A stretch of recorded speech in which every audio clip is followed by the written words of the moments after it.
Olá, meu querido. Opa! Como é que tu tá? Irmão? Poxa, que Olha, saudade, cara! vamos, né? Tem tempo, né? Poxa, Tem tem bastante tempo, tempo. hein? Quantos anos? Você estima aí Nossa, quantos anos isso? olha, eu saí de Juiz de Fora em 2014. Aí você imagina. Deve ter uns 2014. Mas a gente tocou foi bem antes, né? acho que foi não, mas foi 2000, acho que foi 2008 Foi, ou por aí. 2009, tem tempo, né? Que loucura, rapaz! Olha, só apresentar vocês aqui. Esse é o Glaucus Links, eu não Muito posso nem falar palavrão, que eu nem costumo falar palavrão, mas quase saiu aqui. Um máximo saxofonista. isso, meu Olha, irmão. pô, satisfação ter você aqui. Agradeço de coração você abrir a porta aí do seu estúdio, da sua casa, liberar esse tempo aí. Você está cheio de projeto que eu estou vendo. Então, você liberar esse tempo aí para falar com a gente, eu É, agradeço de coração, viu? quando é para somar, né, Tiago? Você é um saxofonista, é um professor que eu acho que é a grande missão que todos os que têm alguma coisa a, a passar como legado ou como conhecimento, nós hoje em dia é obrigatório, né, para a gente transformar o planeta e mais especificamente e urgentemente esse país, né, o nosso país está passando Exatamente. por. Então, eu também sou professor e é uma atividade gratificante demais. Você vê, você transmite primeiro o teu aprendizado, você aprende e ao mesmo tempo você abre as possibilidades para outras pessoas, né? As pessoas se descobrem, né, através do instrumento. Isso é a O melhor coisa. poder do professor em despertar, né? Despertar ali no aluno. O Despertar. máximo. Ô, Glaucio, é o seguinte, a sua importância nessa semana, hoje, que fecha as entrevistas da semana. Amanhã a gente tem mais uma live, mas não é entrevista. Você fecha as dessa semana. Por que que é muito importante? Quem abriu essa semana foi o Letieres Leite. Eu cheguei a te falar isso, né? Maravilhoso, Lequez, né? E o Letieres tem um trabalho fantástico com relação aos ritmos brasileiros, ritmos afro. E você tem também essa característica do resgate dessa cultura. Eu vou te falar uma coisa. Quando a gente teve o nosso primeiro contato, você me deu uma carona para a gente ir para o ensaio. Você lembra disso? Lembro, lembro, Cara, claro. o espaço era curto do lugar onde você me pegou até na casa, acho que do Alexandre, não sei. Não lembro, acho que Isso, foi isso. isso mesmo. Só sei que naqueles poucos minutos, e eu nem te conhecia direito, naqueles poucos minutos, você me falou algumas coisas e a gente trocou uma ideia com relação à música, à espiritualidade da música, a questão do universo musical. Aquilo eu falei assim, esse cara tem alguma coisa. Aí você montou o sax. Meu Deus, eu lembro como se fosse hoje. Rapaz, na hora que você soprou, eu te falo que você foi a primeira pessoa que eu vi de perto, assim, que tinha um som que eu falei, meu Deus, é isso aí. É a sua Eu, novidade, eu tava no teclado, né? Eu tava tocando teclado, eu falei, meu Deus, é isso aí. É isso né? aí. E, Isso, esse dia foi muito importante para mim, porque a minha lembrança é que eu estava fazendo um projeto que era uma coisa meio ousada, né? Que o pessoal não estava muito habituado a fazer, essa coisa de tocar em cima de imagens e com uma base gravada, um projeto que era completamente psicodélico. E eu lindo, lindo. lá em Santos Dumont fazendo isso, e o público tinha pessoas de 0 a 100 anos, né? Assim, era Diverso. pessoas gostaram. Uma senhora, ela me falou assim: Nossa, que bonito que você faz. Eu falei assim, cara, eu não estou acreditando. É. Estão percebendo isso, né?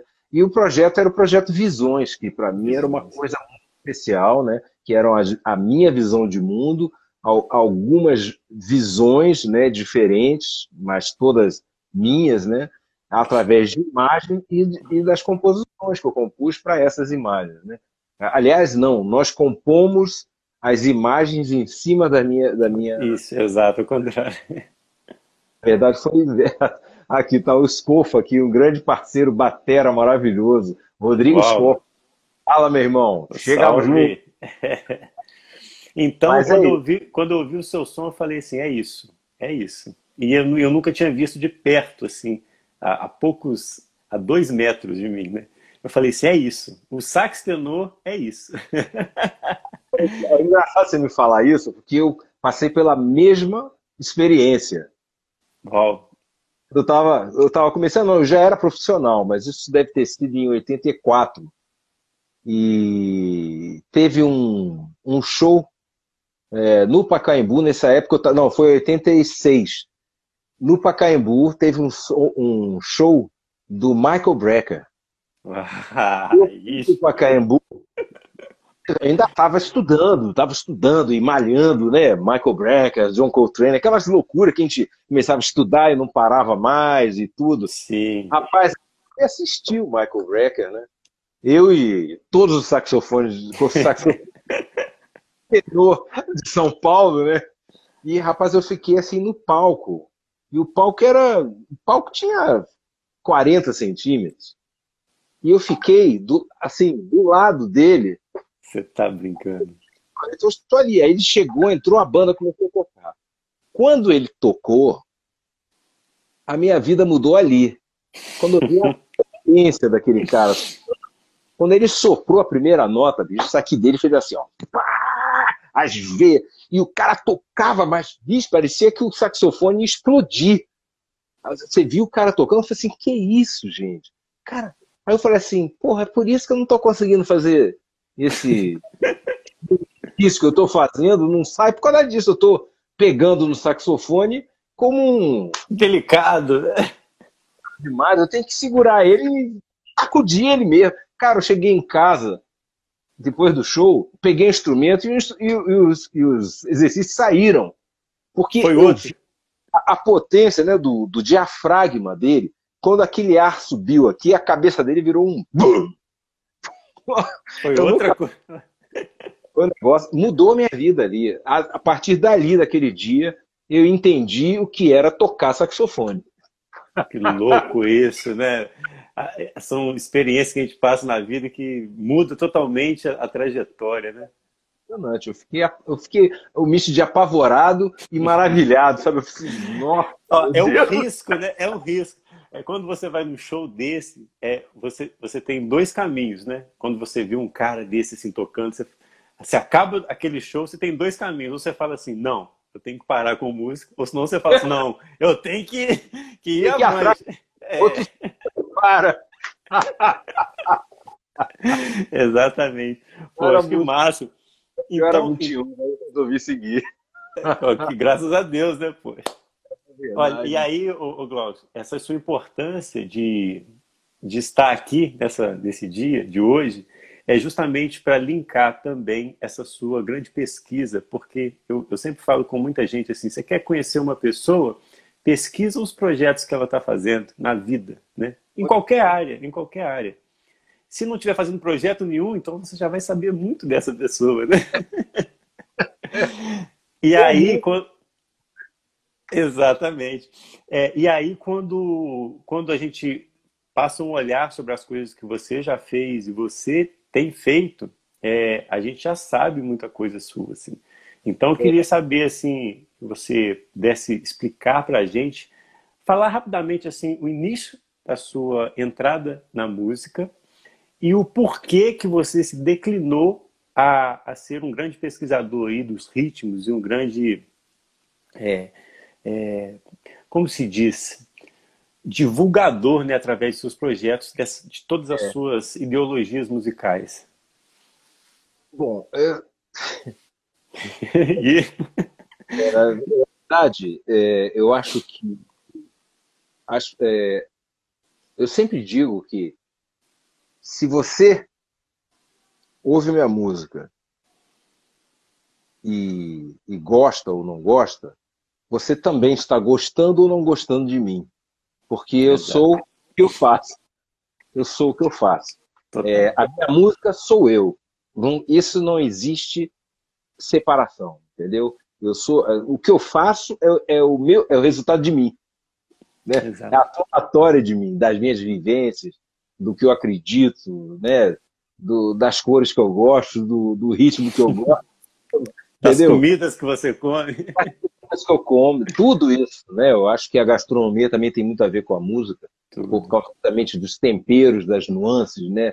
E, e outra coisa é o meu início na música foi no piano, né? Eu era Ó, pianista, antes de ser saxofonista. E eu comecei a tocar piano com 5 anos de idade. E eu não comecei a tocar porque eu entrei em aula, não. É porque um dia no jardim de infância onde eu estudava, em Botafogo, no Rio, tinha um piano. A dona da escola, que era amiga da minha mãe, que era professora também, ela era pianista, ela dava aula de piano. Então, quando eu chegava, minha turminha subia uma escadinha, embaixo da escadinha tinha um piano. Aí a turma subia, aí quando ela estava dando aula, eu ficava ali na balançada da escada olhando. Ficava olhando assim, nossa. E eu senti uma atração. Eu não me lembro exatamente, mas eu sei que eu tinha uma atração, mas não sabia o que era. E como era uma escola de jardim de infância, ela mantinha o. Quando ela não estava dando aula, ela mantinha um piano fechado. Senão você imagina a criançada ia desafinar o piano totalmente. O que aconteceu é que um dia, eu não eu só me lembro sentado no piano tocando A Praça do Chico, ó, com acorde e melodia. E está eu fiquei, brincando. eu não me lembro quanto tempo eu fiquei, porque né, eu era muito pequeno, tinha 5 para 6 anos. E aí minha mãe não, a tia Roma, que era o nome dela, era na Rua Bambina, não existe mais. Ela ligou para minha mãe e deu um esporro na minha mãe. Falou assim, como é que você tem um filho que toca piano e você não fala nada, sabendo que Ó, eu sou professora de piano, Heloísa? que isso? Mas a sua mãe falou, mas eu nem sabia. Piano? Não estou entendendo. Ela falou assim, então vem aqui, você vai ver uma coisa. Aí minha mãe morava perto, a gente morava na Voluntária da Pátria, Rua Bambina, era só atravessar São Clemente, você tá lá. Ela veio e ela não me parou de tocar, não, deixou eu tocando, eu fiquei tocando lá. Minha mãe, quando chegou, ela ficou olhando, ela olhou para a cara da Roma e falou assim, pelo amor de Deus. E aí foi aí que começou a minha vida. A minha vida. Poxa. O Velho Pontes, Olha o ô, Silvério aí, ó. saudade de você danada, maestro gordinho, saudade de você, rapaz. Esse cara é meu irmão, bicho. A gente começou junto a carreira. Eu e É Silvério. mesmo? Nossas famílias se conhecem. Ô, meu Que irmão, lindo. tá muito careca? Tá um pouco, hein? Não. Então foi isso. Aí eu comecei a estudar piano, eu estudei 7 anos de piano, até os 12. Eu normalmente deveria ter ido mais longe, mas o que aconteceu? Eu, com 12 anos, eu queria. Eu morava. Eu sou Botafogo, né? Criado em Botafogo, sou botafoguense. Pô, eu Uhum. morava do lado do Maurício. Pô, eu começava. Eu quis jogar bola com meus amigos na praça, e a gente queria ir pro Botafogo para ver Marinho, para ver Marinho, como era o nome? Agostinho, não.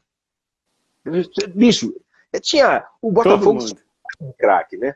E a gente queria ver os caras, entendeu? E eu tava afim de jogar. Pô, deu até briga com minha mãe e meu pai, porque meu pai deixa o garoto jogar bola, e minha mãe, não, ele tem que estudar piano.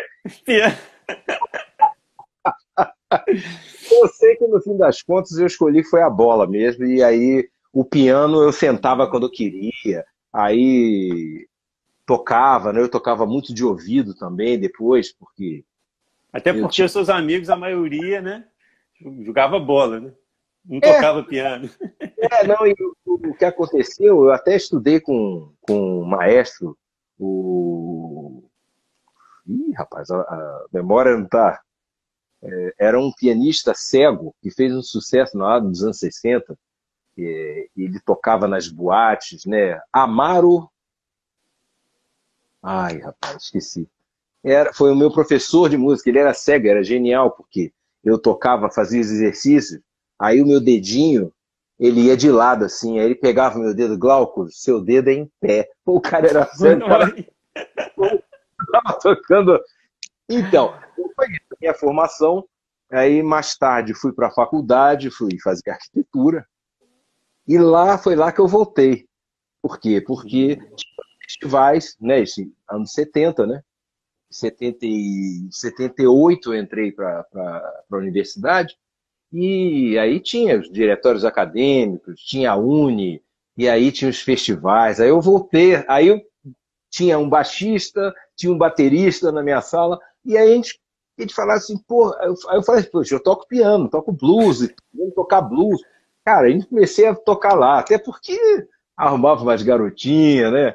Porra, músico, o cara é artista, coisa e tal. Nossa, aí eu voltei pro piano, comecei a tocar mais. que massa. Mas eu já estava tocando, com 17 eu já estava ensaiando. E foi nessa época aí, entre 18 e 19, que o Guima, que era um clarinetista maravilhoso, ele morreu bestamente. Foi terrível isso, ele morreu afogado com a Ixi, água no joelho, né? que isso?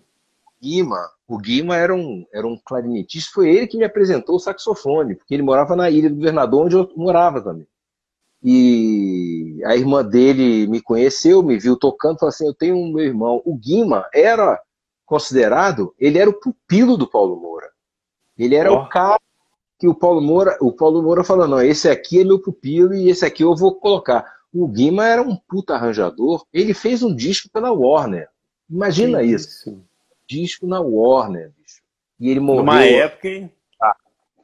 numa época, era a época de Black Rio, mas ele já tinha o estilo dele, tocava clarinete maravilhosamente bem e Caramba.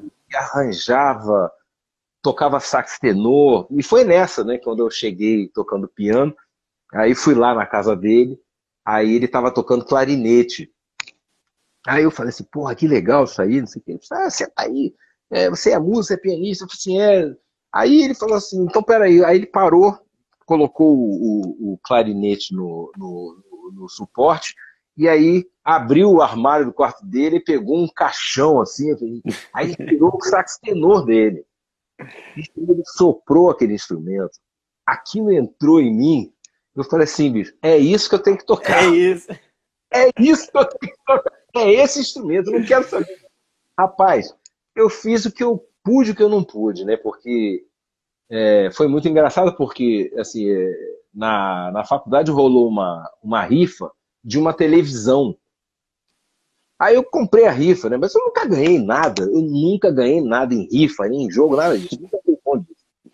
Cara, você sabe que eu ganhei aquela? Aí eu ganhei a televisão.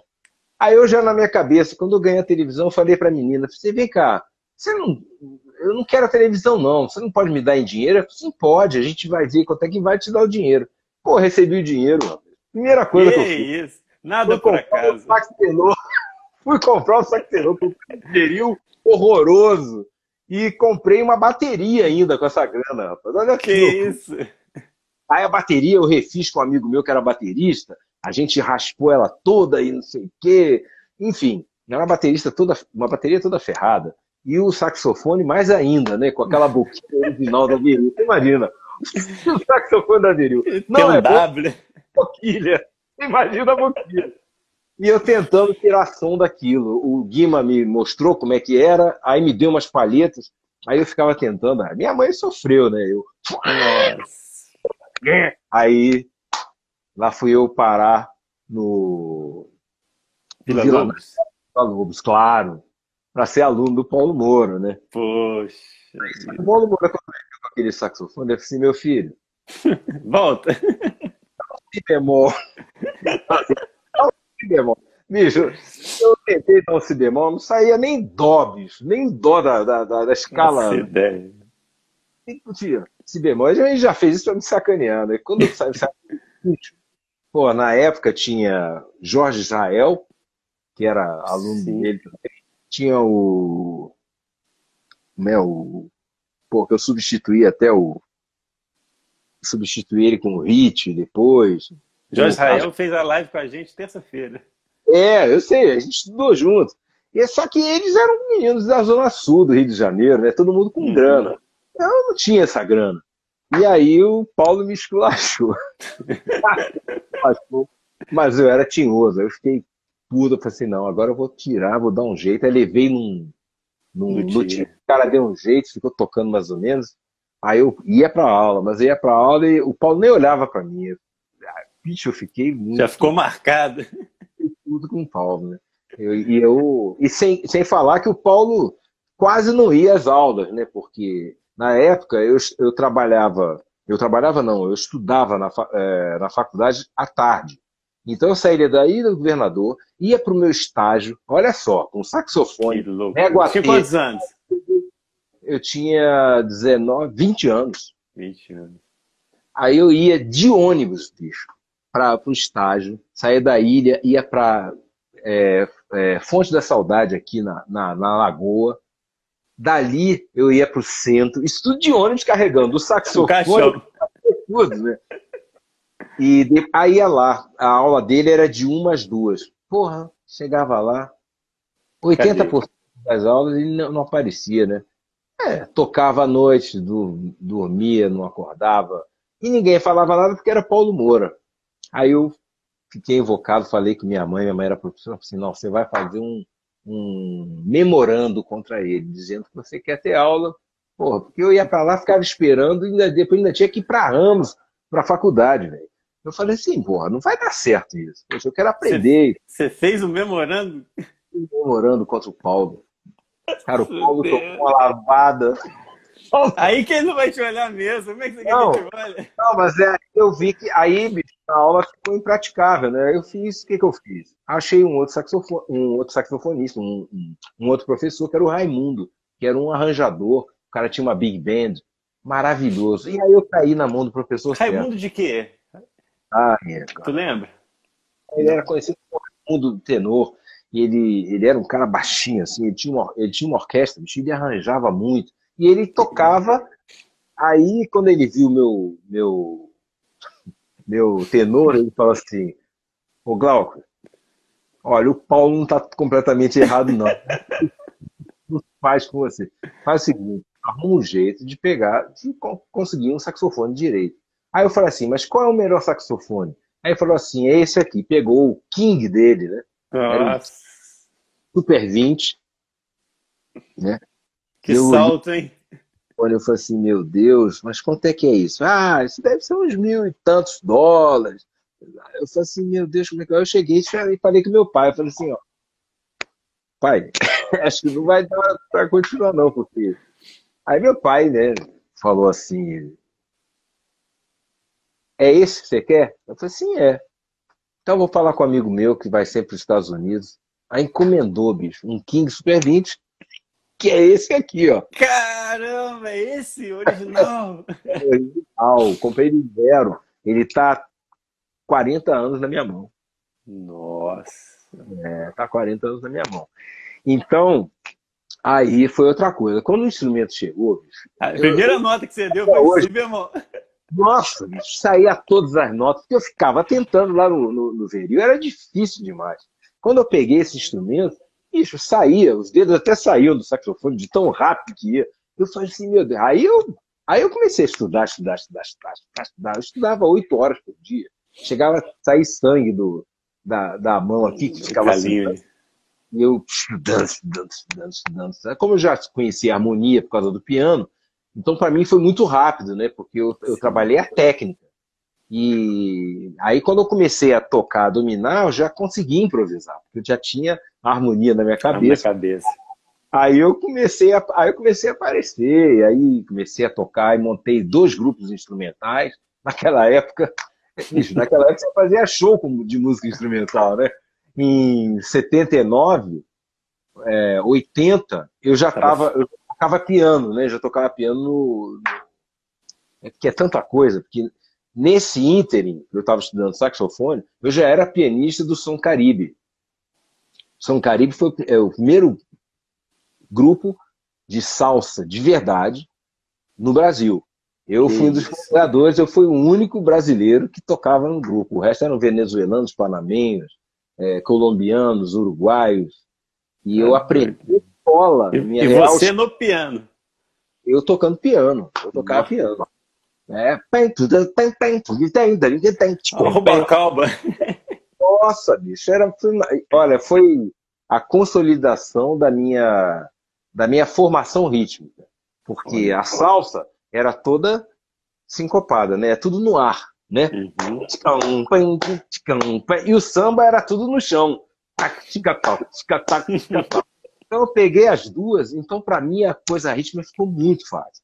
E foi daí que começou justamente eu comecei a me interessar pelos fundamentos do ritmo.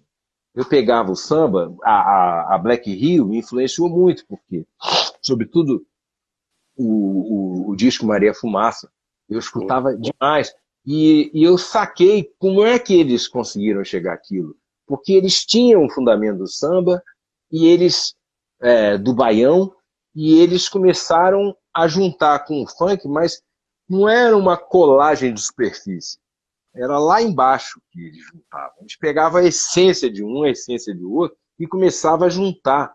E é por isso que deu naquela levada. Entendeu? Sonoridade. É. Então eu aprendi a sempre me focar na essência daquele ritmo e ficar variando aquele ritmo, perceber as nuances de acento, da colcheia, do samba, da colcheia, do samba, entendeu? Com a coisa do funk, né? E muito cedo eu percebi também que o jazz e o funk não são 4x4, eles são 12x8. Todos. Não existe jazz em 4x4. As pessoas que acham que o jazz é 4x4 não entendem o fundamento do jazz. Porque o jazz é dobrado. É por isso que é tan dadam, pan dadam. Então é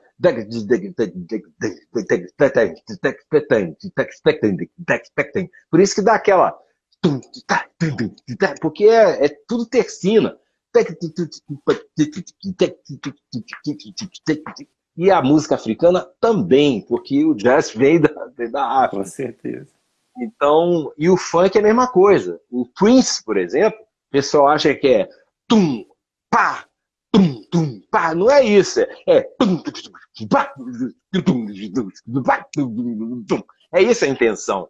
Então, isso acabou me formando nessa essência rítmica. Todo ritmo que eu olhava, eu conseguia mergulhar lá no fundo e para sentir como é que o negócio estava No funcionando. núcleo dele. E mais tarde, isso, quando eu morei em São Paulo, em 86, a primeira vez que eu morei em São Paulo, eu tive a honra de ser convidado junto com o Pique Riverte, que era um saxofonista maravilhoso, que era meu irmãozão, falecido, faleceu de câncer nos anos 90, e ele era o saxofonista do César Camargo no projeto Prisma. Que isso? Então ele participou do disco? O Pique Riverte, bicho, o Pique Uau! era meu ídolo. Era, não é, porque toda vez que eu ouço assim coisas do Prisma e que eu escuto o saxofone, ele tinha um som, tinha uma linguagem, ele era maravilhoso, era arranjador também, tocava. Ele foi o fundador da banda Farol Luminoso, na Placa Luminosa, perdão, Placa Luminosa, em São Paulo, que era a maior banda de baile que o São Paulo já teve, né? E foi ele que fundou. E então por que eu disse isso? Ah, sim, porque quando eu morei em São Paulo, eu e o Pique fomos convidados pelo Zimbo Trio para fazer um programa. Outro dia eu até achei o certificado, bicho. Falei, Zimbo Trio, né? Assinado pelo Rubinho, por todo mundo, Godoy, né? E foi um Sim. programa de televisão que tinha em São Paulo. E nós fomos. E foi o Rubinho, batera do Zimbo Trio, ele me confirmou isso depois. Ele falou assim: brasileiro não sabe tocar jazz porque ele acha que jazz é 4x4. Aí eu Ele fiquei olhando para falou. ele, aí ele mostrando com a baqueta, né, nos bastidores, aqui, ó. Aí ele falou a mesma coisa. É por isso que esse swing a gente não consegue, porque a gente pensa em 4x4 e não é 4x4. São compassos ternários, que vêm da África e tudo. Então, assim, eu tive, ao mesmo tempo, eu tive essa percepção, mas eu tive pessoas que corroboraram para consolidar isso, né, para fundamentar isso. Então, a minha visão era sempre, e como eu era compositor e gostava de arranjar, eu arranjava os grupos instrumentais que eu tive, que foi Girabanda, depois foi Telepatia, e eu escrevia até para bateria. Naquela época, eu escrevia para bateria. De bateria era um problema arrumar um batera para tocar no grupo, né? Mas a gente conseguiu com o Tandô, que era um baterista nordestino, que lia tudo. Puta, ele ficava maravilhado, porque eu escrevia os lances, os grooves, Tudo né? certinho. Eu desdobrava o negócio, e aí ele adorava, né? E a gente tocou por um bom tempo. A gente fazia show, fiz show na Rádio Roquete Pinto. Eu fiz um monte de coisa, né? Até eu São Paulo. chegar a tocar com alguns músicos mais, vamos dizer, mais proeminentes, né? Aí eu conheci Ricardo Feijão, que tocava com Luiz Melodia, Marquinhos Veríssimo, Wilson Meirelles, que tocou com o Gil 20 anos e que tinha um grupo maravilhoso que era o Ânima. Aí eu virei, porque eu ia ser apresentado ao Oberdan. E eu falo assim, não, esse cara aí tem que apresentar ele pro Oberdan, porque o Oberdan vai botar ele na fita e não sei o quê. Aí, uma semana antes de eu ser apresentado, eu ia para Vicente de Carvalho para ser apresentado pro Oberdan. O pessoal da Black Hill tava raiva. Pô, o Oberdan morreu, bicho. Caramba. Nessa semana? Morreu uma semana antes. Eu falei assim, caramba. E aí foi assim, aquele choque para todo mundo, né? O pessoal da Black Hill ficou todo mundo chocado, ninguém entendeu nada. Assim, o cara morreu de um acidente. Lá na curva do Calombo. De qualquer maneira, o Wilson Meirelles, que também era ligado à Black Hill, que conhecia o pessoal todo, não sei o quê, ele me convidou para fazer parte do Ânima, que era o grupo dele, que era maravilhoso. Era ele, Zezinho Moura, que era sobrinho também do Paulo, e o Ricardo Feijão, e o Lúcio Trombone, da Black Hill. Cara, o grupo era maravilhoso. O Wilson tinha umas músicas que eram maravilhosas, era uma swingueira, também aquela coisa bem ancestral, né? O Ricardo Feijão com baixo maravilhoso. Eu sei que a gente tocou em alguns lugares, e aí eu comecei a aparecer aos pouquinhos e tudo, até que um dia um amigo... Aí comecei a tocar com o Bolão. O Bolão era um percussionista que fez Badauê, que Caetano gravou. E aí o Bolão deu uma estourada, foi pro Chacrinha, aí eu fui arregimentado para ser da banda dele. Então era eu, o Lúcio da Black Rio, era o Zezinho Moura, o batera não era o Wilson Meirelles, mas era o Marquinhos Veríssimo e o Ricardo Feijão. E a gente começou a acompanhar ele. E eles acompanhavam os Luiz Melodia. Aí começou, aí daqui a pouco, o cara que era meio que o faz-tudo da banda, chegou um dia, assim, ó, Glauco, é o seguinte, Elza Soares está procurando um novo diretor musical, porque ela não quer mais, ela tinha gravado Língua com Caetano, aí ele falou, ela não quer mais tocar samba, ela quer ir mais pro funk, pro jazz e misturar funk com samba, mais Black Rio, aquela coisa. Aí eu falei no teu nome, ela falou para eu levar você lá no Batomus, que ela tá fazendo um show lá com a banda dela. E pronto, aí, bicho, quando a gente se viu, já rolou, eu falei, vamos tentar para conversar, e aí, bicho, foi rolando. Aí eu virei diretor dela, depois virei marido. Aquelas coisas, né, gente? E aí eu produzi o disco da volta da Elza, né? Que massa, velho, que massa. Esse velho aqui. Ele tá fazendo cada comentário que eu só não vou interromper, mas pô. Pô, cara, lembra do Silvério? Qual é um? O Silvério, quando foi o Lúcio Trombone que me apresentou o Silvério. O Silvério estava chegando no Rio, aí ele levou lá, eu estava morando com a Elza lá na Gustavo Sampaio, no Neme, aí foi lá, aí me apresentou, e aí o Silvério começou também, já chegou tocando tudo, né? Porque já tocava. Pra caramba. O Silvério tá falando, Lúcio? Esse cara, né? Ele tá botando fogo aqui na live. Nossa, olha, eu, Silvério e Lúcia, a gente já passou por cada uma, meu irmão. Eu não vou te enganar, cara. Então eu não posso falar aqui não, Tem porque muita história, hein?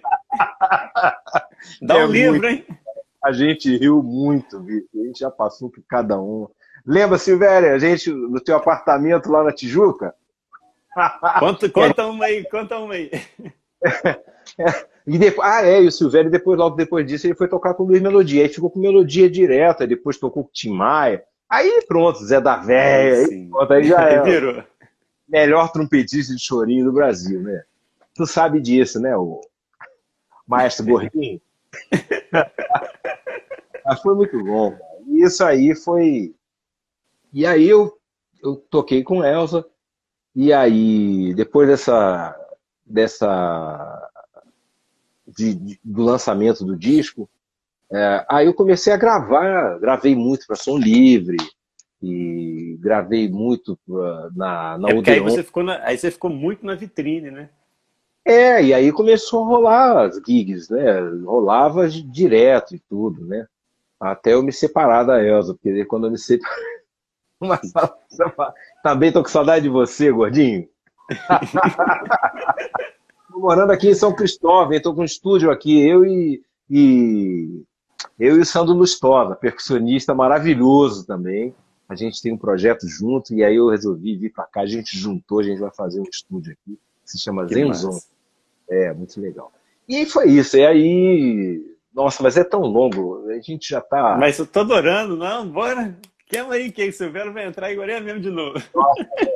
Então, aí depois disso, eu separei da Elza, e a Elza, infelizmente, ela...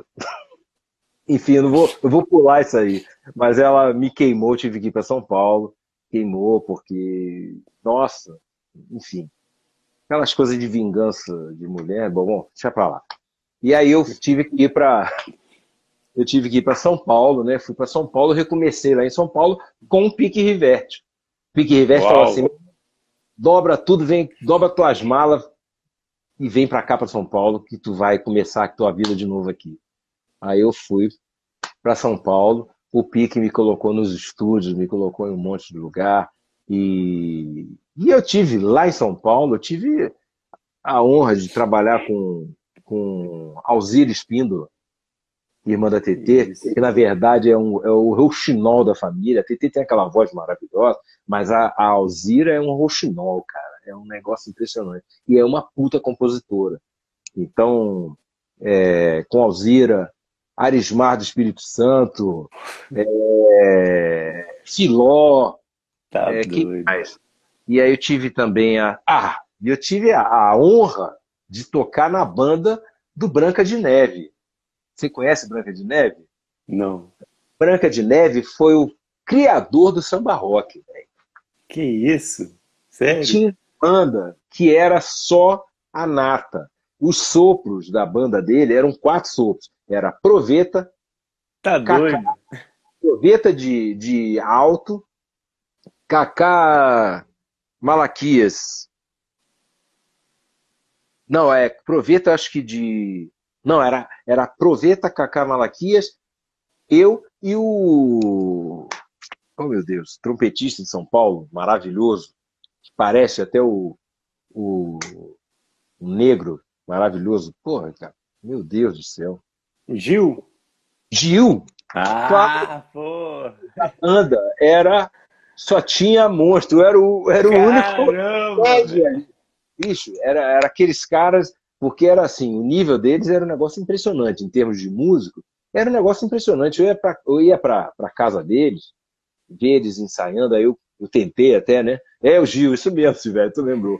Cara, os caras, a brincadeira deles era o seguinte, assim, eles pegavam um, uma música, um exercício, aí fazia assim no livro, assim, fazia assim, ó, pá, botava assim, vambora! Todo mundo saía tocando exercício assim, bicho. Era um negócio impressionante, assim, eu raramente vi gente assim, é claro, Serginho Trombone fazia isso, Bidinho também, mas com a rapidez do Proveta, do Nossa, Gil, Proveta Kaká também já participou e das do, lives e aqui. do, e do Pique. Não, é brincadeira, bicho. É Demais, né? brincadeira. Era um negócio, os caras eram realmente. Tô tacando fogo aqui. Tacando fogo na minha live. Taca fogo, neguinho, taca. É. E então, assim, foi uma fase, para mim, de muito enriquecimento, né, com eles. Sim. E aí toquei com o Zé Ró Santos. O Zé Ró tinha uma orquestra, que é um arranjador, um contrabaixista maravilhoso, que era do Rio, foi para São Paulo e está lá até hoje. Tem orquestra, já ganhou prêmios, maravilhoso. Então eu tive essa. É, Você é deve ter uma esbarrado honra, com o né? Arrigo Barnabé também. Com certeza. Com a Rigo, quem mais? Tinha muita gente, Bocato, tinha a Nossa. banda, eu toquei na banda Sossega Leão, que era a banda de salsa lá de São Paulo, né? Tocamos muito por lá. E gravei muito programa do Rolando Boldrin também, porque eu toquei com a Ah, dupla baiana, que era Jereba e Capenga. Jereba e Capenga. Hoje Capenga é um grande produtor em São Paulo e Jereba continua com o trabalho dele, né, solo, né, porque era uma dupla. uhum. E eles estavam sempre no. A gente morou junto, né? Nossa, eu morava na Fradique Coutinho. A, o nome do bairro é Vila Madalena. Vila Madalena era lugar só de maluco. Só tinha artista naquele negócio. A Alzira morava lá, Capenga, Jereba, os irmãos ruivos, como era o nome deles? Esqueci agora.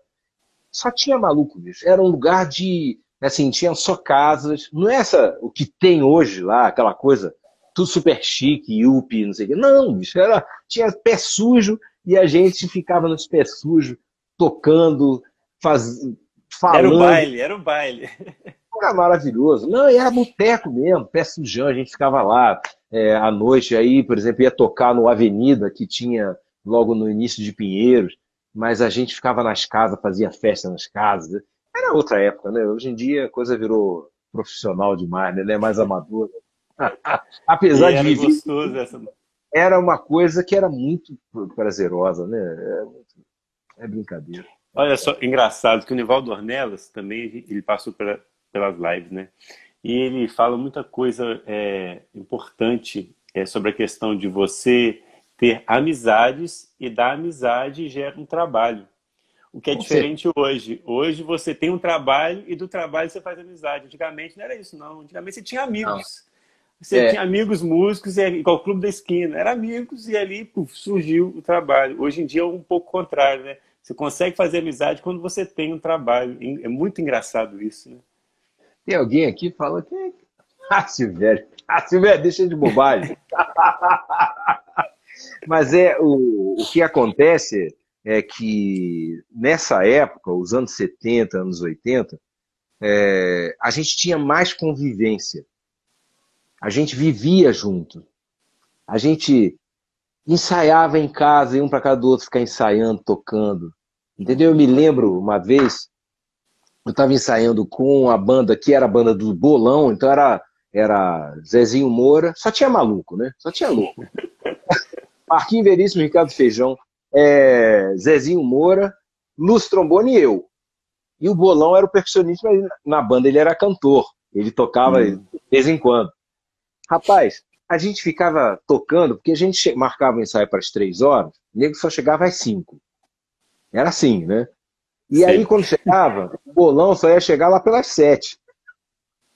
Aí a gente ficava tocando. Aí eu me lembro, muitas vezes, que a gente ficava contando, você, bicho, tive com uma menina, bicho, tu tinha que ver o andar dela. Aí eu fazia o andar dela, aí o Lúcio era mó palhaço, aí o Lúcio, aqui, como é que a menina andava, ó? E aí fazia.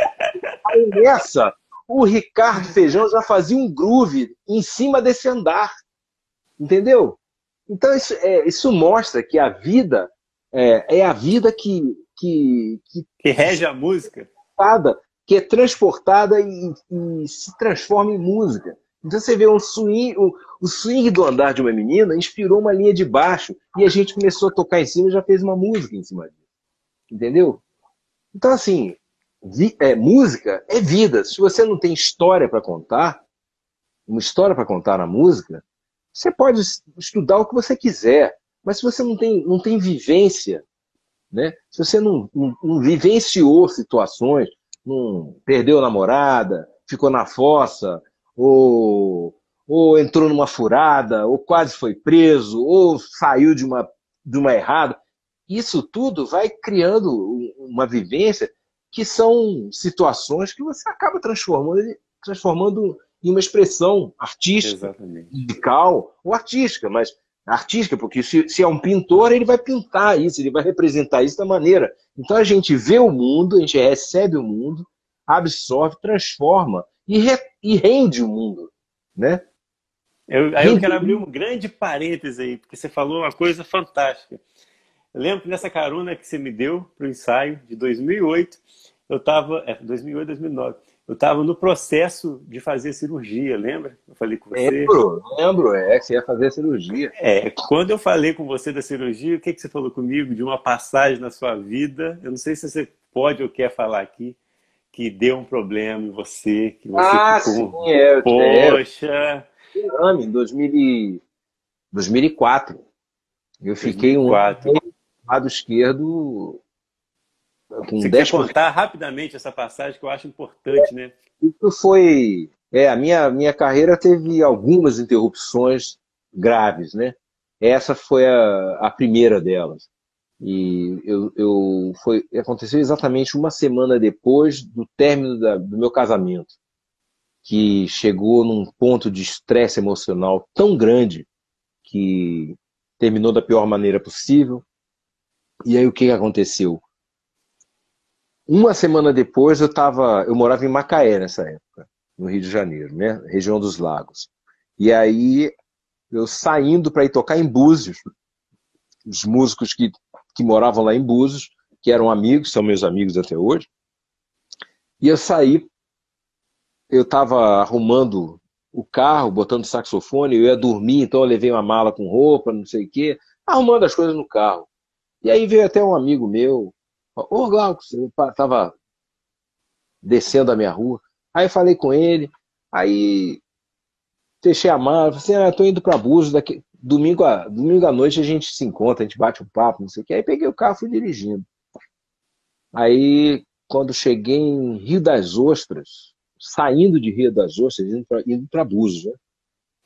Eu senti um negócio gelado no meu braço, assim. A primeira coisa, eu sou filho de médico, né? Então, meu pai sempre falou, ele falou assim, olha, se sentir uma coisa gelada no braço, 90% é um infarto. Aí eu falei, legal. Quando eu senti isso, eu estava dirigindo o carro, eu senti esse gelado, aí o meu braço caiu do volante. Caraca. Assim, caramba. Aí eu peguei meu celular, botei o braço no volante, peguei o celular, fui pro acostamento, falei assim, ó, aí liguei para Búzios, falei assim, ó, pessoal, tô me sentindo mal aqui, eu tô achando que é um infarto que eu vou fazer. Eu vou continuar dirigindo, porque eu tô no meio da estrada, agora não tem como eu ficar aqui. Se eu não chegar aí em 1 hora, você chame a ambulância, porque eu tô nesse caminho aqui. Eu vou pegar tal caminho, não sei o quê. Aí eu desliguei o celular, botei, peguei o carro, né? Tô andando, aí tô chegando numa entrada que tem para entrar para Búzios, eu não entrava vindo de Macaé, eu não entrava pela entrada normal, eu entrava por uma entrada que era um desvio. Aí quando chegou ali, a minha perna, eu Nossa. não sentia mais a minha perna, eu não conseguia mexer mais a minha perna. Eu falei assim, meu Deus do céu. E aí lembrei meu pai de novo, né? Ele falou assim, ó, enquanto estiver doendo, fica tranquilo que não tem problema. Se você não sentir nada e alguma coisa estiver acontecendo, aí sim é grave. Aí eu falei assim, meu Deus do céu, o que está acontecendo? Minha perna. Nossa. Aí o que eu fiz? Eu não conseguia mais pisar na embreagem, e aí eu fui passando marcha no tempo. Rapaz, aí eu cheguei, quando eu cheguei na porta do carro, lá, dos meninos, eu não estava conseguindo mais nada. Aí eu comecei a buzinar, pô, os caras não vinham. Aí eu falei, Nossa. e aí? Na casa, porque a casa tinha um jardim muito grande na frente, eles estavam lá no fundo. E eu buzinando, pé, pé, pé, pé. E aí liguei para eles pelo celular, falei assim, bicho, eu tô aqui na porta. Ele entra aí. Eu falei assim, que entrar, bicho? Sai aí, me leva pro hospital agora, porque alguma coisa tá errada. Quando ele saiu, ele olhou para mim, ele falou assim, passa pro banco do gol. Eu falei, não, só se você me ajudar, né? Porque aí ele me puxou, ele começou a ficar com, eu me lembro até hoje, Stefani Batera. Ele é de Juiz de Fora. Aí ele ficou com o olho desse tamanho, olhando, igual o que está acontecendo? Eu falei, não sei, velho.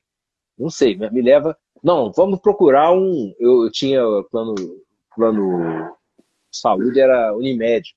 Então, vai, tem aquela guarita, tinha uma guarita de Unimed na entrada de Búzios. Eu falei assim, vamos lá. Foi a minha sorte. Eu cheguei lá, e aí tinha um cara lá, que era um médico, que estava de plantão ali. Aí quando o Stefani foi lá, correu e trouxe o cara. Aí eu explicando pro cara, ele chegou, olhou para mim, olha para mim. Eu falei assim, o que você tem? Eu falei assim, ó, bicho, eu não tô conseguindo mexer aqui, eu só começo um pouquinho de nada, eu consigo mexer. E do outro lado ele falou assim, peraí, então abre a porta, aí me puxou, me botou assim, me dá as duas mãos, olha no meu olho e me aperta com as duas mãos. Aí eu tentei apertar a outra, claro que não, né? Aí ele falou assim, olha, não tem nada que eu possa fazer por você aqui, vocês vão agora. Eu falei assim, o que que houve? É sério? Ele falou assim, é muito sério, meu filho. É muito sério. Vocês vão agora para a casa de saúde em Cabo Frio, porque aqui não tem ninguém que possa fazer nada por você. Se eu não me engano, você está fazendo um acidente isquêmico, que é comumente chamado de derrame. Eu falei assim, não, não acredito. Porra, o Mas, Stefani pô, ficou desse tamanho. que Mas eu não estava sentindo louco. nada, eu não estava sentindo nada. Ele falou assim, olha, vai correndo agora. Porra, o Stefani pegou meu carro, um palio, sentou a mamona, apavorado, bicho, com o olho desse tamanho. Eu falei assim, fica tranquilo, eu vestido para fazer show, né? Olha que doideira. Aí entramos no hospital. Aí foi muito engraçado, né? Claro, se não fosse trágico, seria cômico. Aí entrei, aí me botaram, aí ele falou lá, falou, ele tá tendo um acidente, não sei o que. Aí os caras vieram com uma cadeira de roda, me botaram na cadeira de roda, me levaram para a urgência. Aí veio uma médica que estava na urgência, né? E aí ela falou assim, não, tudo bem, peraí, eu vou colocar aqui o vamos fazer um eletrocardiograma. Eu falei assim, tá legal, vamos embora. Aí eu fiquei lá na maca, né? Ela falou assim, peraí que eu tenho que subir lá na UTI, porque tô tendo uns problemas lá, se eu ficar aqui, a enfermeira vai retirar os elétrodos, não sei o quê. Aí tudo bem, eu fiquei lá. Aí eu já veio meu filho estava com... Ele nasceu em 2003, foi em 2004, ele estava com um ano. Aí eu falei assim, bicho, meu filho. Aí eu comecei a falar assim, bicho, será que eu vou? É dessa vez que eu vou? Aí eu cheguei e falei pro Stefano, falei, olha, Stefano, liga para esse número, liga lá para minha mulher, fala para ela o que está acontecendo, liga para minha família e se ela puder trazer aqui meu filho, porque eu não sei se eu vou conseguir. Porra. Aí ele começou a chorar, eu falei, bicho, fica calmo, porque eu não tenho medo de morrer, não. Eu só tô querendo garantir que eu possa ver pelo menos meu filho. Aí que eu senti que o negócio. Porque aí depois a médica voltou, aí quando ela leu o meu eletrocefalograma, a mulher surtou, bicho. Ela olhou para mim, a médica. Meu Deus, tem que achar. É UTI agora porque ele tá infartando. Eu falei assim, porra, não é possível. Cara, aí, Deus. quando foram Secou me levar, terreno, cara. Meu Deus, que quando loucura. foram me levar para UTI, não tinha lugar na UTI. Só que lá em Cabo Frio tem duas casas de saúde, uma do lado da outra. Dois hospitais, um do lado do outro. Um é Santa não sei o que, o outro é Santa não sei o que, não me lembro agora. Cara, aí foi o lance cômico, que eu subi, eles nem me subiram, né, e botaram numa maca já, me cobriram com o cobertor, e aí saíram, bicho, correndo comigo, aí saíram do hospital e correndo comigo pela calçada, só que a calçada era aquela pedra portuguesa, Nossa, até eu falei, bicho, eu não estou acreditando que eu estou passando por isso, eu não tô acreditando. Aí para outra UTI, né? Aí, quando eu cheguei, entrei no elevador super estreito. Quando eu cheguei lá, abriu a porta, uma enfermeira falou assim: seja bem-vindo à UTI. Eu falei assim, bicho, eu já morri, não é possível. A mulher, seja bem-vindo à UTI. Cara, não, mas no fim das contas eu descobri que foi mas eu não tive sequela. A única sequela que eu tive foi eu fiquei um ano e meio quer dizer, eu tive uma sequela, mas ela não foi grave, porque o acidente foi muito rápido, foi de milissegundos, né? Então, assim, não, não afetou definitivamente. você tinha quantos Então, anos? Eu tinha 2004, tinha 44. 44 anos. 44 anos. E aí fiquei um ano e meio sem poder fazer nada, né? Sem poder E tocar, sem poder fazer nada, né? foi terrível, porque eu tive uma inflamação, aproveitei, tive uma inflamação também. Tava pouco, né? Aí tive uma inflamação no músculo interno aqui das costas. O nego achou que era crise renal, até descobriram o que que era. Nossa, foi muita dor, né? Período de muita dor. E aí fui me recuperando, voltei a tocar. Aí depois disso, eu comecei foi em 2005, em 2006 eu conheci a mãe do meu filho mais novo. E eu fui morar em Juiz de Fora. Foi aí que começou, né? Eu comecei a desenvolver projetos lá, eu construí uma casa em Juiz de Fora, e depois eu comecei a produzir alguns artistas de lá, eu produzi Cadu Mauad, cheguei a começar a produzir um outro artista que era o Dudu Costa, mas aí eu não pude fazê-lo, e colaborei na produção do Silva Soul. Não, é isso mesmo, Silva Soul, exatamente, um grupo de soul music e tudo. E fiz alguns projetos, O sobretudo Ângelo Batera tá aí, ó. o Ângelo era, né? Então, ele fazia parte. E sobretudo, a minha ligação profunda com o Big Charles, né? Porque o Ancestrais Futuros, que era um conceito que eu criei quando eu e Big entramos em estúdio, porque a gente queria fazer um disco sem compromisso com o mercado, porque naquela época estava todo mundo fazendo disco, né?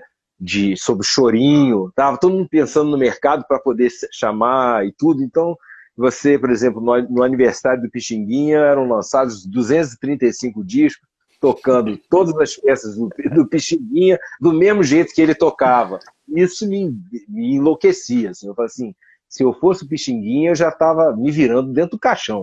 Porque eu falei assim, pô, eu fiz a música, tá até agora todo mundo tocando igual. Pô, ninguém tentou fazer um arranjo diferente, não é possível. E eu já tinha, inclusive, feito uma versão drum and bass de Carinhoso, isso quando eu estava em Paris, né? Quando eu estava em Paris, eu fiz essa versão, e até em Paris, com um radialista brasileiro que trabalhava na Rádio França, o cara hesitou em colocar a minha versão. Um dia eu vou colocar essa versão para o pessoal Poxa, ouvir. coloca. E eu, na verdade, a letra de Carinhoso era falada e eu tocava a melodia, ao mesmo tempo que falava o texto, né? E o ritmo era drum and bass, era uma loucura, uma programação muito louca, um negócio E doido. você tem essa característica, né, de mesclar é, artes, né? No seu projeto Visões, você mesclava o cinema, né, com a música, que são fotografias, Exatamente, ou eram vídeos. Esse é poesia com, né, falada, né? Poesia falada, exatamente, literatura com a música. Muito exatamente. massa. Eu sei que todas as minhas composições, elas têm uma história. Então, assim, tem um roteiro, né? Então, esse roteiro, as histórias, por exemplo, Ritual Sagrado Carioca, que é uma música que está no disco do Ancestrais Futuros, meu e do Big. O Ritual Sagrado Carioca era o ritual do negro, do favelado, no Rio de Janeiro. Era assim, era a mãe que perdia o filho porque estava no tráfico e quem matou foi a polícia. Entendeu? Então era isso. Então, assim, tudo tinha uma história.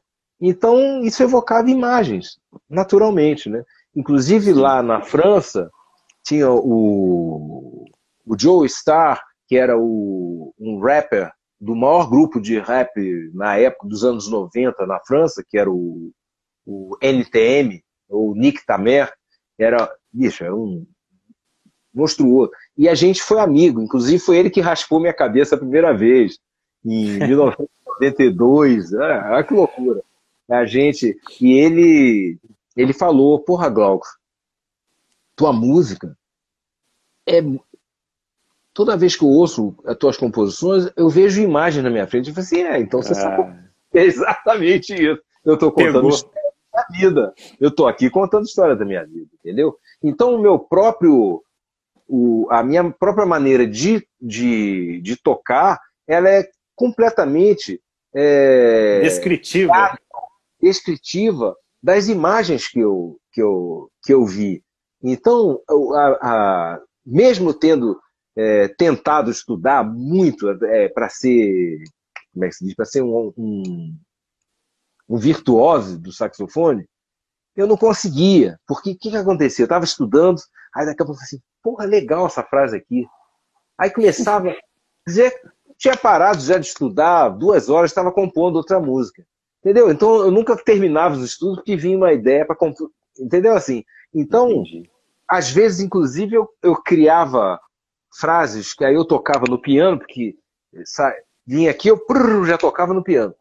Aí tocava no piano, aí depois para tocar no saxofone que eu fazia, tinha algumas composições, até o Lúcio Trombone falava assim, meu irmão, tu tem que parar de compor coisa que tu não consegue tocar. Ou que a gente não consegue tocar. A técnica do piano é diferente. Exatamente, né? Aí tinha os pulos, tinha uma coisa assim, mas isso me ajudou muito a tocar de uma maneira diferente. Diferente, uma linguagem Eu própria. tocava o que me vinha. E eu fazia. Isso acabava virando o meu exercício. Entendeu? Então foi isso que me ajudou muito além da coisa rítmica, era uma visão que eu chamo de uma visão de cantor. Né? Eu tô assim, vendo o negócio, aí me dá aquela melodia, aí eu começo a cantar aquilo, aí vou tocando aquilo, entendeu? Então eu nunca consegui tocar que nem os outros. Que bom, né? Que bom, que Que bom. bom. No fim das contas, valeu a pena. Não consegui tocar igual os Total. outros. Minhas influências não eram saxofonísticas, puramente saxofonistas. Eu não sei tocar como o Proveta toca. Porque eu automaticamente, assim, eu não consigo nem tocar, quer dizer, eu não toquei. Se eu tiver que tocar gravando, ler o negócio, eu vou tocar uma frase longa e tudo. Mas minha característica são de frases interrogativas e de resposta. Eu estou Uma sempre. conversa. Pois é uma visão de orador, né? Eu estou falando alguma coisa. Aí eu pergunto, aí a linha de baixo responde. Eu não consigo sair desse diálogo. Para mim, música é um diálogo, né? Total. Música é um idioma, né? Tem uma sintaxe. Inclusive, eu não sei se fui eu que inventei isso, mas eu falei, eu tenho músicas em que a poesia está na rítmica. Tem uma rima rítmica que eu faço. E então, assim, eu faço, por exemplo, 4 vezes 8, 32 compassos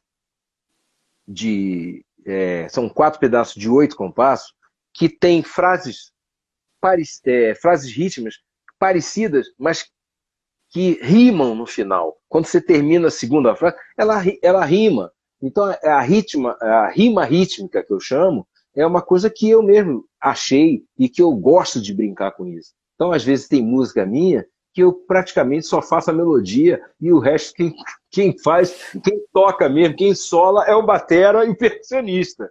E é o grande barato para mim, entendeu? É de ver isso e eu poder depois interferir só timbrando e não sendo o protagonista, né?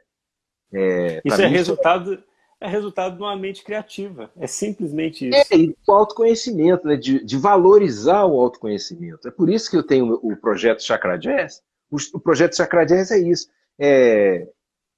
Qual é o objetivo do Chakra? O Chakra Jazz é o que eu chamo de uma autoterapia.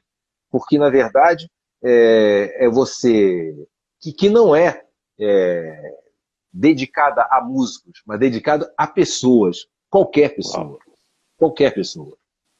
O objetivo é ela se conectar com a sua essência criativa. E conectando nessa essência criativa, você criar música espontânea, na hora.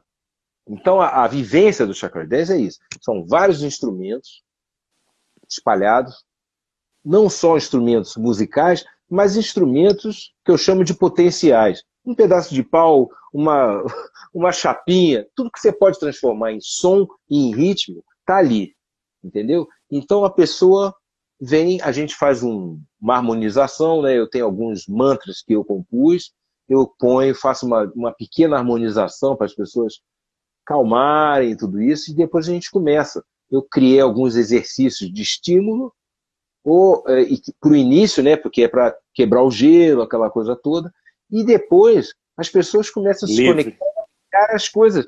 E as pessoas, cara, eu vi gente chorar, assim, de falar assim, olha, sempre me disseram que eu não tinha jeito para música, que eu não tinha ritmo, e a pessoa fez ritmo, compôs, cantou, e eu gravei. Eu gravo tudo e depois eu dou para as pessoas. Assim, olha, essa é a música de vocês.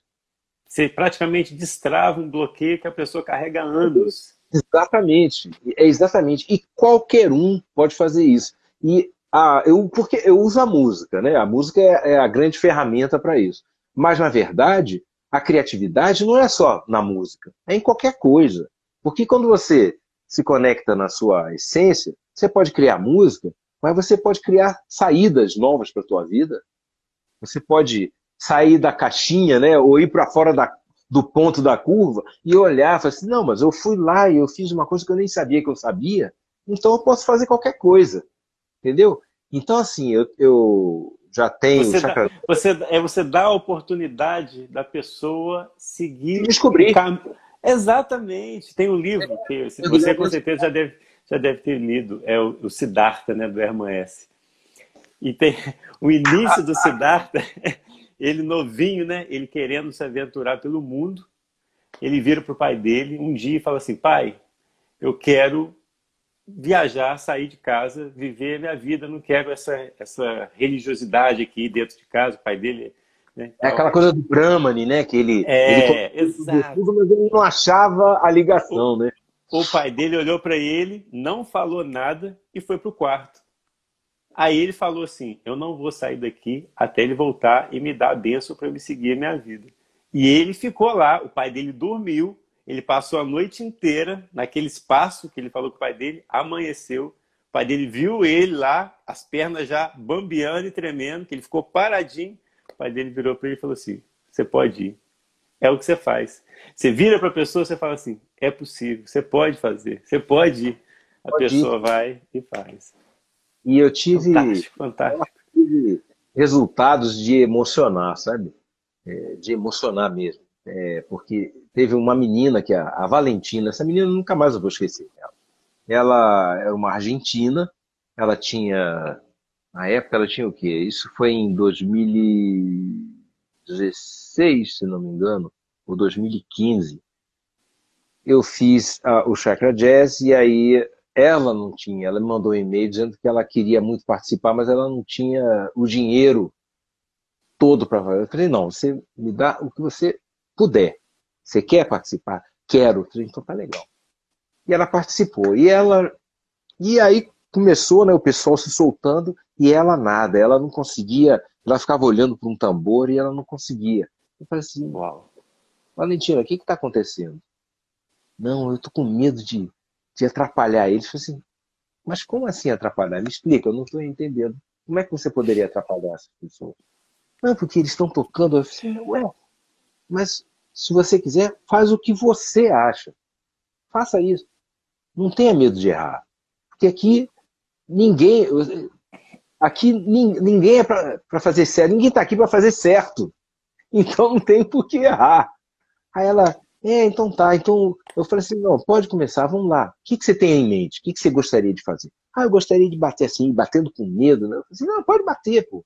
Pessoal, olha, tá todo mundo conectado. Esquece eles, faz o seu. Que naturalmente, quando você se soltar, você vai juntar a eles. Ela começou a tocar um motivo lá de ritmo, né? Acompanhando. E aí eu me afastei e deixei. Cara, a menina parece que ela recebeu uma entidade. Ela começou a fazer um motivo rítmico. E o negócio foi crescendo. E todo mundo foi se virando para ela e chegando em volta dela. Ela virou o centro ali. Ela virou centro e dirigiu pelo menos uns 8 minutos ali Era ela que dirigia tudo e ela não errava uma batida. Eu falei Uau. assim, meu Deus, que coisa linda. No fim, aí acabamos no fim. Aí quando eu olhei para ela, ela estava chorando. Eu falei assim, e aí, Valentina? Aí ela veio e me abraçou. Ela falou assim, olha, eu te agradeço tanto, porque eu não tinha a menor noção de que eu poderia fazer isso. E aí a gente conversou, eu falei, não, mas é isso mesmo, que bom. Aí gravei ela falando e tudo, os outros. 15 dias depois, eu recebi no YouTube um vídeo dela. Ela estava na primeira aula de bateria dela. Que Tocando isso. bateria para mim, já fazendo um groove já de funk e tudo, tocando. Uau. Se Prisão, apaixonou. se apaixonou. E aí eu falei assim, maravilha, né? Isso não tem nada mais gratificante que isso. Uns 4, 5 meses depois, eu estou andando com minha mulher pela calçadão de Copacabana. Aí daqui a pouco, eu tô andando assim, daqui a pouco assim, Glaucus, Glaucus. Eu falo assim, quando eu olho, eu falei, Valentina, eu falei assim, Valentina, como é que você tá? Ela veio e me abraçou assim, ai, Glaucus, que bom te ver. Aí ela falou assim no meu ouvido, tô aprendendo violino. Ai, que isso! Bicho, eu fiz Você assim, destravou total. ela destravou de um jeito. Hoje ela tá na Argentina, a gente já até conversou. Aí ela tá Nem, continuando na olha música. só, você vai falar desse curso Chakra Jazz, mas nem se ela te pagasse 150 mil reais, pagaria o que aconteceu com ela. É impressionante, é Não tem muito. dinheiro que pague isso. Não tem, não tem. Tem coisas Mudou que. a vida dela, mudou completamente. A E é menina o que você, e é o que você falou no início, não é fazer música para música, é fazer para as pessoas, é você fazer algo para as pessoas. Agora, olha só, caramba, vou ter que fazer uma série Glaucus Links, né? não. Nossa, é porque tem Olha, muita coisa, né, Gil? Eu tô com 60, eu o vou fazer nosso. 60 anos, pô. Putz, São muitos anos, é, 40, vai para 41 de música. é bagageiro, é bagageiro. Ó, essas lives elas viram um produto, né? Elas viram um É, vídeo enorme no Facebook, não, no YouTube, que a pessoa pode consumir a qualquer hora. Então, deixa eu só pontuar aqui. A gente foi falando da sua vida e eu, sem querer, por afoito que eu estava, eu dei um salto tão grande que eu pedi para você falar daquela situação do derrame, né? sim, Que você deu. sim. Então teve um grande salto aí. E aí você entrou para falar desse projeto que agora eu quero saber e quero que você fale para as pessoas desse Chakra Jazz, como que faz, aonde que encontra, como é que participa, como é que é isso? O problema é que eu estou tentando achar uma solução, porque nesses tempos de pandemia, o Chakra Jazz é uma vivência presencial. Então, como é que a gente vai fazer isso, né? É muito complicado.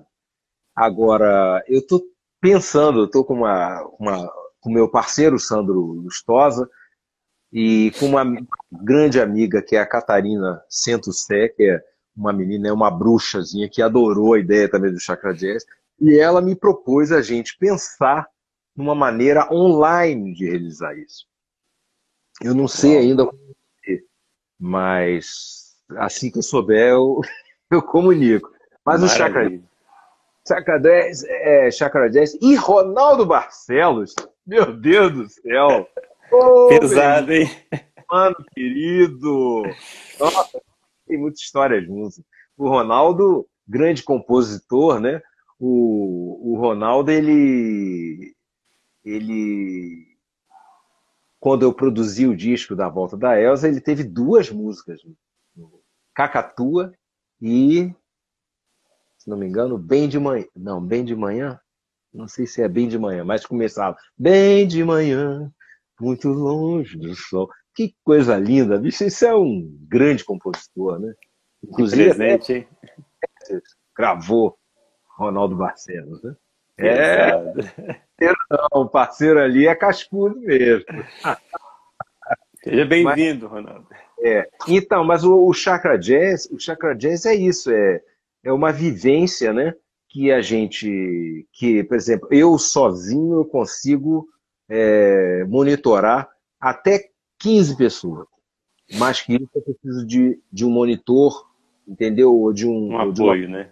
a mais, porque você tem que ficar, né, atento à conexão das pessoas, né? É uma coisa muito subjetiva, né? Porque a gente está falando aqui do subconsciente das pessoas, né? Da essência. Claro. Então a gente tem que tomar muito cuidado com isso. E é uma coisa muito ligada à harmonização dos chakras, né? Eu tenho, inclusive, eu tenho um projeto que vai de composição de músicas para cada chakra, né? Porque cada chakra tem uma nota, tem uma frequência, que é uma nota.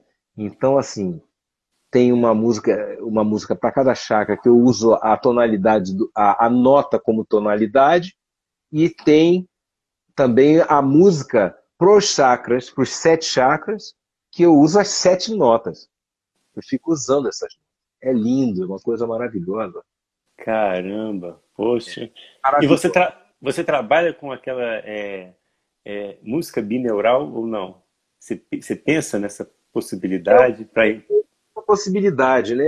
Eu tenho muitos projetos, por exemplo, a música, eu tenho um projeto que é um projeto que eu comecei a desenvolver na França, quando eu estava na França, e que era o que eu chamava de música física, né? Porque era para trabalhar as frequências Frequente. entrando em contato com o corpo. Então, as frequências mais graves, elas pegam geralmente, você tem a sensação aqui no ventre para baixo, né? Os Uhum. médios aqui, né? Que são os chakras da garganta, do coração, e os Os agudos que agudos. tem na cabeça, né? Que entram mesmo, né?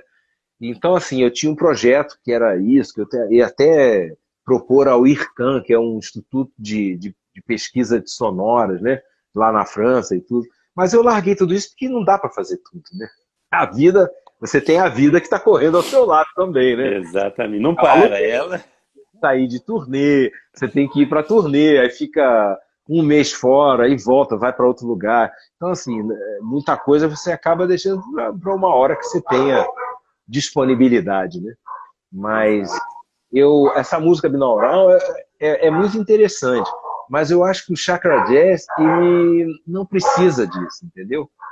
Porque na verdade é uma conexão entre a pessoa e ela mesma, né? Entendi. Então assim, não necessita. Eu uso a música para influenciar as pessoas, é só na harmonização do início e na harmonização do final, para fechar, Sim. como se fosse uma meditaçãozinha, né? Uma inicial e Um uma. drone ali que fica. É. Agora o restante é com as pessoas, a gente vai criando isso. E é muito interessante, eu fiz isso em São Paulo também. As pessoas criaram coisas, você ouve, aí depois o mixando, assim, gente, o que que é isso? Tem cada caminho que as coisas tomam. Você gera frutos que são incalculáveis. Tem gente aqui, ó, Fernanda falando, quero esse curso, ó, tá vendo? Momento de transcendência. O Chakra Jazz vai voltar. Ronaldo, Assim um que abraço, Ronaldo. Oh, muito obrigado, Fernanda. Mas assim que essa pandemia permitir, ou que a criatividade da união entre eu, Sandro e a Catarina gerarem Alinhar, né? uma solução para a gente fazer online, com certeza eu vou colocar isso, sabe? Porque, inclusive, Maravilha.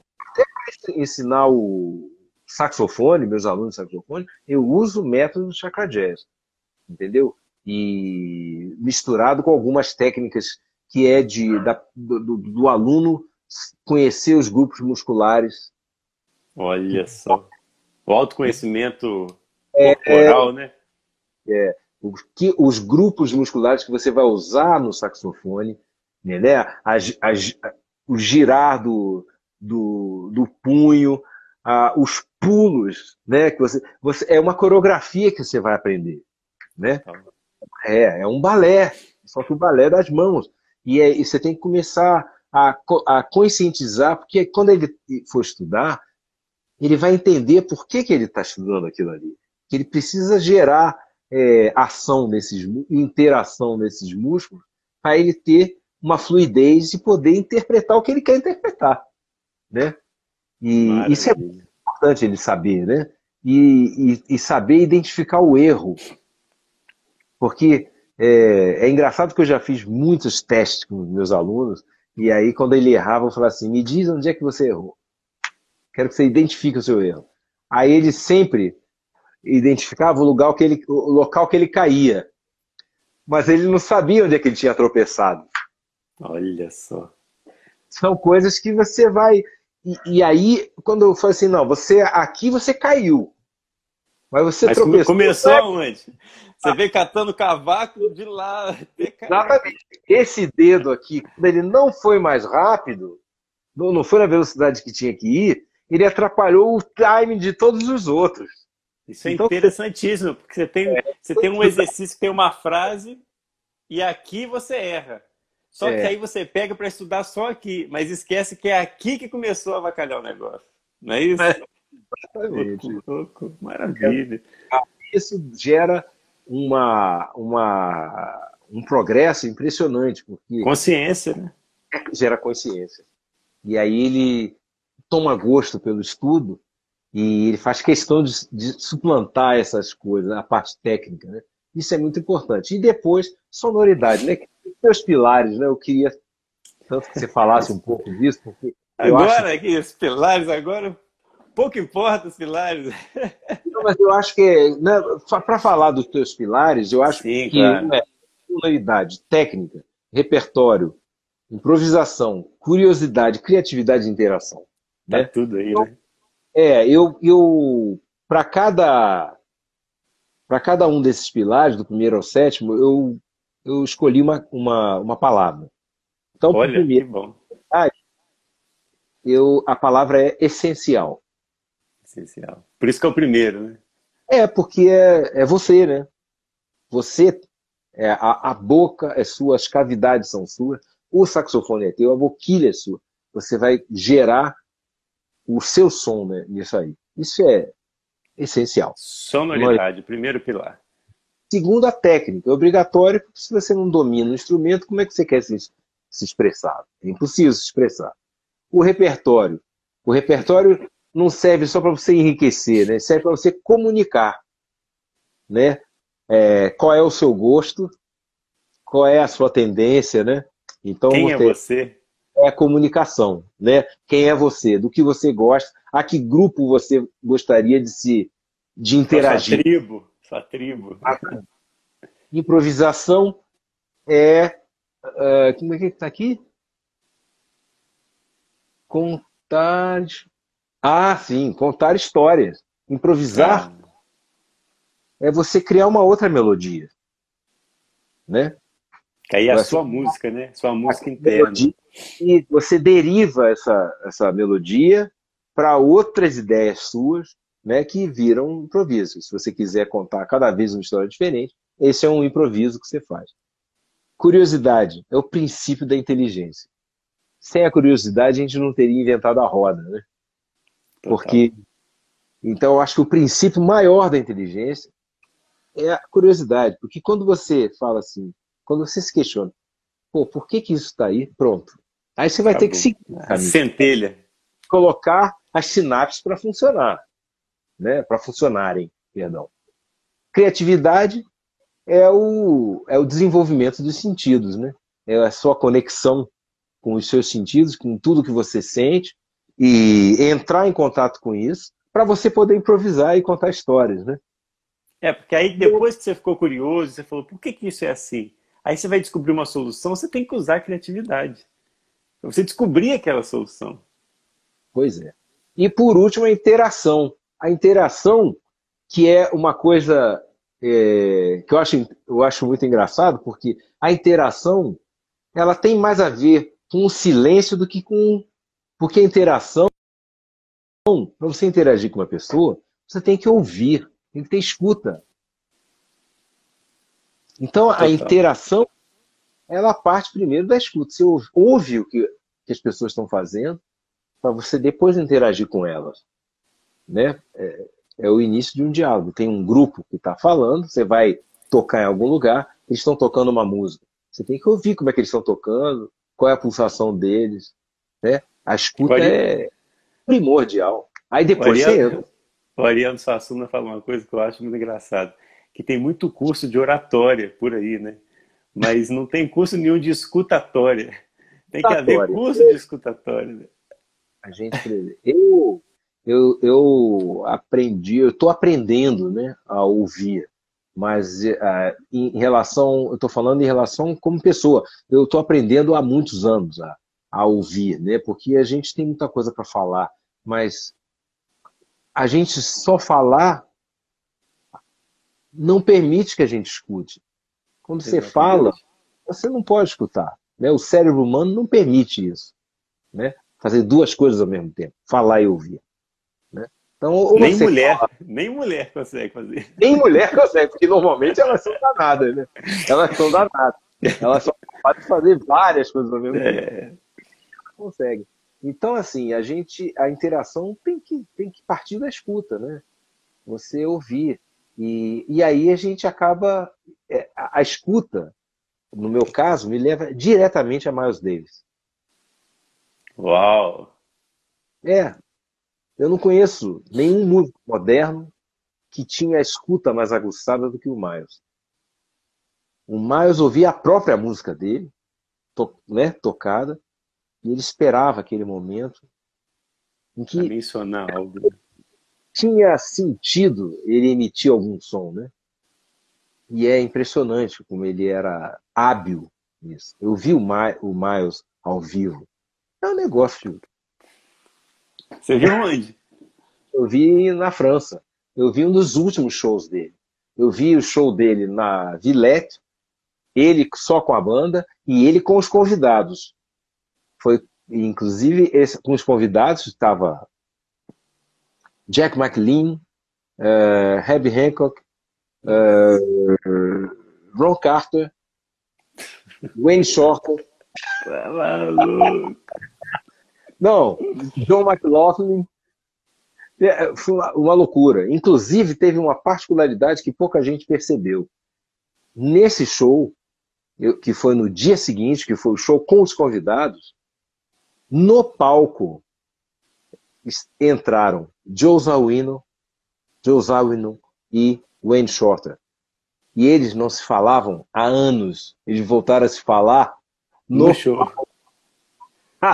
E não sei o que houve entre eles.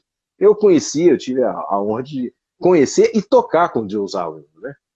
Então, assim, ele era meu ídolo. Ele era meu ídolo. Isso. Inclusive, ele tocava saxofone também. Tá doido? Eu tenho uma foto. E bem, né? Tem uma foto de um show em Nova York que eu fiz com o Salih, em que ele foi convidado, porque ele tinha produzido o disco anterior, e ele veio para tocar essa música, e que deveria ser o solo dele, né? Era um solo maravilhoso, uma música muito espiritual, que se chama Loni, e nas turnês era eu quem fazia o solo, de sax soprano. Mas ali, no Irving Plaza, que era o lugar de Nova York na época, em 96, eu falei assim, pô, é ele que vai solar, né? É o Zawinul que vai solar. O solo era dele no disco. E aí fiquei na minha, né? Aí quando chegou na hora do solo, ele ficou olhando para mim. Aí o baterista falou assim, Glauco! Eu falei assim, aí eu virei, quando eu virei, ele tava olhando para mim, ele falou assim, é Você. você. Ele já tinha ouvido meu solo numa gravação de um show do Salif. Eu não sabia, né? Caramba. Mas você. Aí eu fui lá, toquei, né, velho? Porra, nossa, tocar com o Joe Zawinul me acompanhando, fazendo as harmonias. Meu Bicho, Deus do céu. foi aquele voo de asa delta, assim. Quando acabou, aí ele veio e falou assim, Glaucus, eu ouvi seu solo no show, por isso que eu falei pra você tocar. Tava mais bonito. Caramba. Caramba. Zerou a vida, né?